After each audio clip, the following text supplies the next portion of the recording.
please join me right now for a live telephone town hall to talk about the important issues facing Texans as well as my upcoming campaign. Simply stay on the line with me and you will be automatically placed into a toll-free conference to listen in and to ask your questions. Again, this is Governor Greg Abbott, and please stay on the line to join me. Paid for by Texans for Greg Abbott, gregabbott.com, 512-477-2002. Please hold while we connect you to your Access Live event. This Access Live event is currently in progress. Please note that this call may be monitored, recorded, or rebroadcast. Where to live. Right, well, they need to... I hear you, Valerie, but they need to be helping all of them, is the right. And our goal is to help every single Texan. Right. But and that includes making sure that if they are renters, that means finding alternative housing. And again, it goes back to those manufactured homes, the trailers, or another location where they can be put in place while the building occurs. But we're talking to these people in Washington, D.C. on a daily basis, trying to get them to move. Unfortunately, it seems like Washington simply doesn't move as fast as Texas likes to move.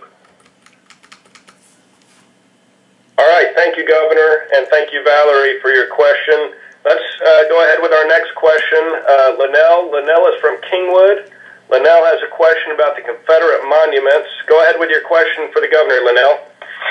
Thank you, first Governor Abbott. Thank you for all the service that you do for Texans. We appreciate you a whole bunch. What has made you decide to remove the Confederate statues? I'm offended with the removal of these historical statues. I'm not sure where you heard that, but I have not removed any statues or anything like that. Let me be clear what I've said and done. First, I have removed no statues. Okay. Let's be clear up front about a couple of core principles, and that is, I think we can all agree that we're all against racism and bigotry of any type. Yes, we are. And my goal as governor is to eliminate racist and any type of hate-filled actions that may occur. But I think we can all agree and remember that our history, while it isn't perfect, we have to learn from our history. And if we don't learn from it, we're doomed to repeat it. So instead of trying to bury our past, my focus is on trying to help us to learn from it and ensure it doesn't happen again. And as a result, tearing down monuments will not erase our nation's past, and it doesn't advance our nation's future. And as governor, what I focus on is advancing the future through peace and not through violence. And that's what I have been committed to and what I will remain committed to. Okay. Well, I just had to ask you that question. Well, I'm glad you did. You know, put that down to what some people call fake news. That's right. But no, thank you so much for your question, and thank you, Governor. I can see we have new people continuing to join us. If you're on the line with you are on the line with Governor Greg Abbott. He's here to answer your questions and talk about the important issues facing Texas today. To get in the conversation, press *3. *3 will get you in the queue to ask a question. The Access Live event operator has been notified that you wish to ask a question. Conservatives has ahead of us in the next 12 months. So before we take the next question, let's get an update from our call center. Nicole, take it from here. Absolutely. Thank you so much to everyone who's on the call. Thank you so much to Governor Abbott. I'm happy to report your call center operators are very busy right now. Let's give out a shout-out and a big thank you to Charles from Kingwood, who helped with a $35 gift. Rodney from Orange Grove, who helped with $500. Thank you so much, Rodney. Lee from San Angelo, who pledged $50 monthly. That is a fantastic gift. Thank you. Robert from Plano, who helped with $10. Sammy from Lubbock with $50. Judy from Fredericksburg with $100. Friends, to join Charles and Judy and Sammy and Rodney And to show your support for Governor Abbott, press *0 to help, whether it's $50 or $100. If you can help with $250 or $500, we are shooting for a very ambitious goal tonight of $50,000, and we are closing in on about halfway there. So please, whatever you do, don't sit on the sidelines. It's press *0 to show your support and help Governor Abbott. You know, we've achieved some major conservative victories with Greg Abbott as our governor, but all of that is in jeopardy if Democrats get their way. If we want to keep fighting to preserve the sanctity of life, to advance our Second Amendment rights, to protect religious liberty, to defend our families from dangerous sanctuary cities, we have to hold the line in the House and the Senate, and especially the governor's office. And just to remind you, if you can make your pledge a monthly pledge, we have a matching challenge in place. So your monthly sustaining gift goes twice as far. Whether it's one time or monthly, if you can help with $50 or $60, what that does is it helps us stock up on the supplies, like the T-shirts, the bumper stickers, the brochures. If you can help with $100 or $200, that helps us get Governor Abbott's message out online so we can reach especially young people like Alberto, who we talked to a little bit earlier. And if you can help with $500 or $1,000 or even $5,000, that helps with things like TV ads, radio ads, postage for statewide mailings. And again, the most important thing is that you don't sit on the sidelines. It's that you take action. Press *0 to do that. You'll transfer quickly to an operator to make your donation, and then you'll come right back here so you can listen to the question and answer session and hear more about what's going on. And you do that by pressing *0. And we're keeping a running list tonight of everyone who's donated. At the end of the night, we're going to be giving that list to Governor Abbott. He's asked to see the names of the folks who are sacrificially helping in this great cause that we're in together. So if you want Governor Abbott to see your name on that list, press *0 right now. Let's get the job done for our great governor, just like he's doing for all of us. And again, to do that, you press *0, and we really look forward to hearing from you here. It's getting really busy and really loud. Thank you. Thank you very much, Nicole, and a special thank you to every single one of you who's making a donation tonight. You can do so by pressing *0. And if you want to ask the governor a question, press *3. And we have a lot of great questions, and we have many more to come. Let's go to another one. Let's go to Shelley and Katie. Shelley, you have a question about school choice. Go ahead, Shelley. Yes, sir. First of all, Governor Abbott, I think this was a fabulous idea, and I hope you continue to have these phone call town halls. Much easier to get to than running all over the city.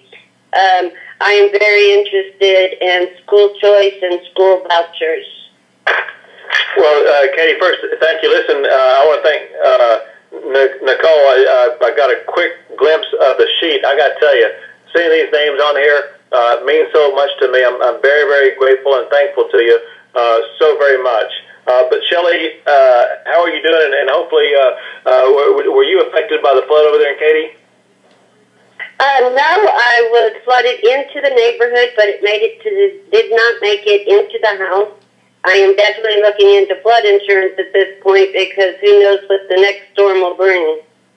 Well, I'm glad you made it through it, but I'm proud of your neighbors and folks around that area. All of you working together as a team to work your way out of it. It was heroic to see the way that people responded. But on your school choice question, listen, we being myself and people in the Capitol, we talked about this a whole lot during the session. Here are my thoughts about it. And there are two overriding principles, maybe three overriding principles that are most important. And let me give you, as well as everybody else in the audience, two key background facts. I am a product of public schools. I began my education, first of all, kindergarten in Wichita Falls, grades 1 through 6 at Longview Public Schools, then public junior high and high school in Duncanville, Texas.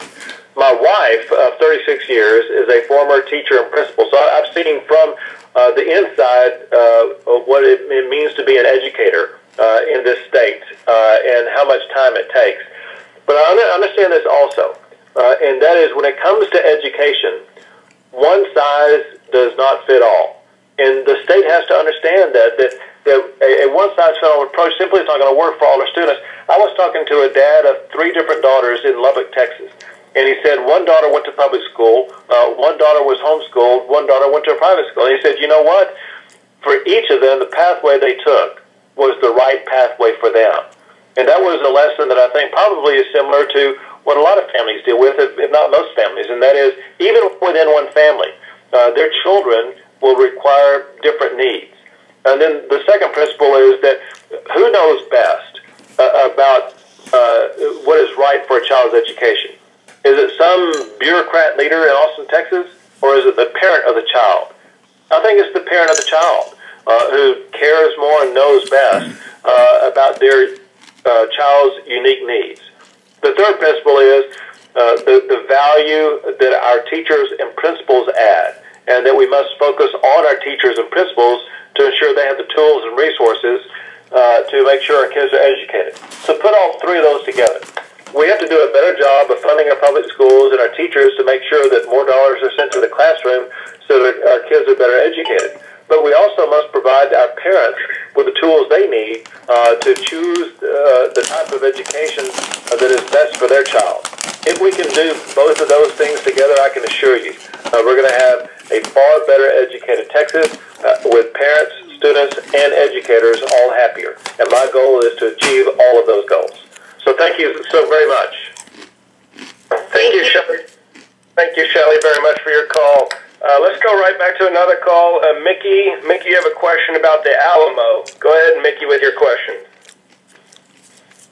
Governor Abbott, I am very, very concerned that something like the desecration of the Alamo with the current plans in San Antonio, drawn up by someone from New York City, is going to ruin the spirit of Texas.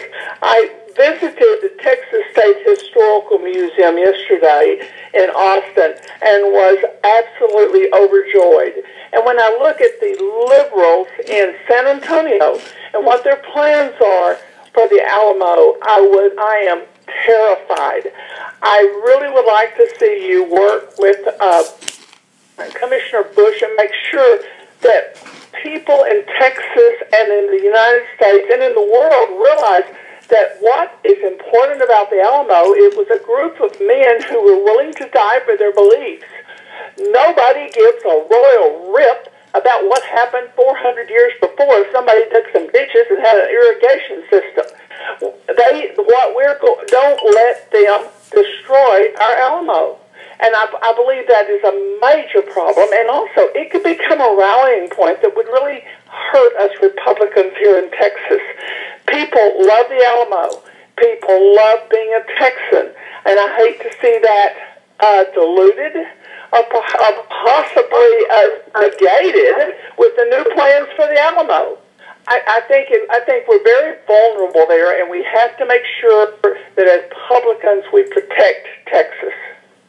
Well, I want you to know that I hear your concerns, and I agree completely with exactly what you said, and that I will work vigorously to make sure that the ideas and ideals that you just articulated are going to be protected. Let me tell you a couple of things to put this in context to show you a little bit more. And that is, if you were to go to the Capitol building and go up to the governor's office and go back to my private office, so the private governor's office, as you head into the office, there's an enormous painting that you'll see. It's about 10 feet by 5 feet in size, if not larger than that, probably larger than that.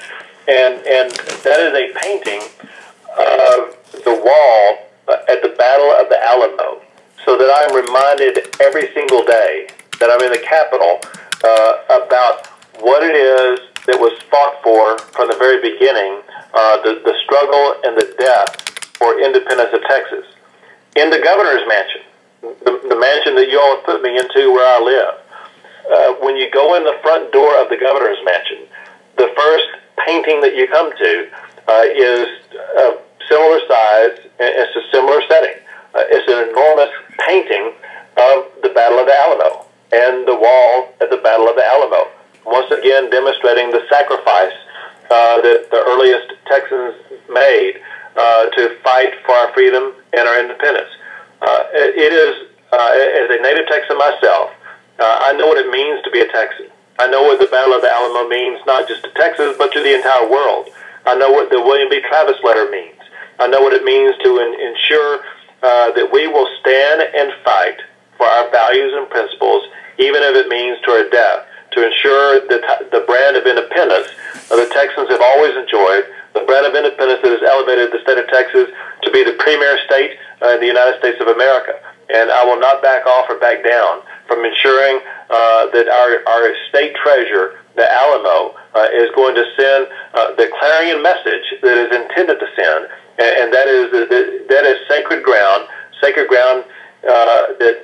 holds the lives of those who sacrifice for our state. And I will ensure that the rendering of the Alamo, when the renovation is done, is going to tell the story that you and I know is the truth about what Texas stands for. Thank you very much, and thank you, Governor, and thanks everyone who's still on the line. We're going to get to as many calls as possible just to get everyone caught up. This is a live telephone town hall. We're speaking live with Governor Greg Abbott. I'm State Representative Craig Goldman from Fort Worth, your moderator. We have a lot of great questions still to get to, so please stay on the line. If you'd like to join the conversation and ask the Governor a question, press *3, and we will get to many questions as possible. Let's go to Nicole to get a live update from her. Nicole? Great. Thank you so much, Representative Goldman. Folks, we're about halfway to Governor Abbott's goal of $50,000 for his Lone Star victory. All right. I can't handle anymore. You know, most of these things are about raising money, and it's just most people asking about their Social Security or their benefits or their, health care and, property tax too high and stuff like that. If I was to get a chance to ask him a question, I did hit *3, but I've done this many times, not only with the governor town hall, but also my congressman town hall. I never get a chance to ask a question. They say that they'll let the public ask a question, but I've been to many of these. I've been on them for over hours and, over an hour. And even though I hit the particular keys to ask a question, I never get a chance to ask a question, so I'm not going to waste any more of my time.